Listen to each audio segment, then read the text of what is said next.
Exactly.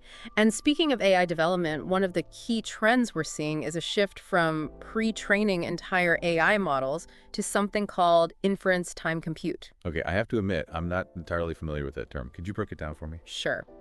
Basically, instead of training a model from scratch every time, developers are now focusing on improving the model's ability to think for different lengths of time before giving you an answer. Think of it like the AI pausing to consider the question before responding.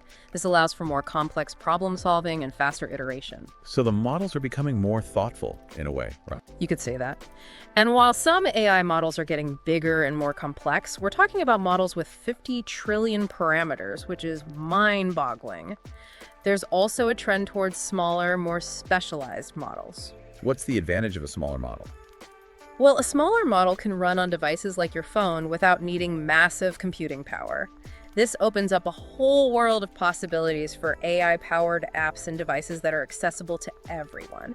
It's not just about brute force processing power anymore. It's about making AI more efficient and adaptable. That makes sense. It's about fitting AI into our lives in a practical way. Precisely. And this is where models like Google's Gemini 2.0 with Flash thinking come into play. These models can show you their thought process, making it easier to understand how they arrive at their conclusions. That's a brilliant idea. It would definitely help build trust in AI if we could see how it's thinking. It makes it feel less like a black box and more like a partner we can work with. It's a crucial step towards making AI more transparent and collaborative. And speaking of collaboration, let's talk about the impact AI is having on creativity. The quality of AI-generated content is skyrocketing, especially in areas like video production. I was just reading about AI-generated movies. The TheAICulture app showcased a short film made entirely using Google's text-to-video AI. And the results are pretty amazing. It makes you wonder what AI will be capable of creating by the end of 2025. Right. Higher quality video, more realistic characters, maybe even entire feature films created by AI. It's exciting to think about. And along with the software advancements, there are whispers of a potential explosion in AI hardware coming in late 2025. Speaking of hardware, I heard that Jony Ive, the former Apple design chief, is working on a secret AI device with OpenAI. That's a pretty intriguing combination. It certainly is. The details are still under wraps, but it's safe to assume that whatever they're cooking up will be sleek, user-friendly, and probably very integrated with these new AI agents we've been talking about. It makes you wonder, could this be the start of a new era of AI-powered devices designed specifically to interact with these powerful agents? A kind of physical embodiment of our digital assistants. It's definitely a possibility.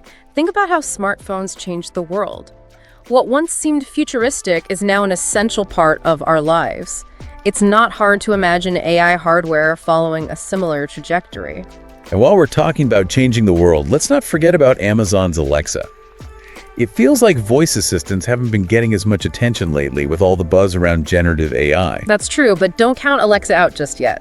Word on the street is that it's getting a major upgrade, powered by Claude AI. They're calling it a remarkable Alexa, so expectations are high. It will be interesting to see if this new version of Alexa can reclaim its spot as the leading voice assistant. Claude AI is known for its conversational skills and its ability to handle complex requests, so it definitely has potential. Absolutely. It all comes down to execution and how well they can integrate Claude's capabilities into a user-friendly experience. Of course, we can't ignore the privacy concerns that come with a device that's constantly listening and collecting data. You're right. Privacy is a crucial consideration. Hopefully, they'll address those concerns head-on by giving users more control over their data and exploring technologies like on-device processing to minimize data collection. Those are definitely steps in the right direction.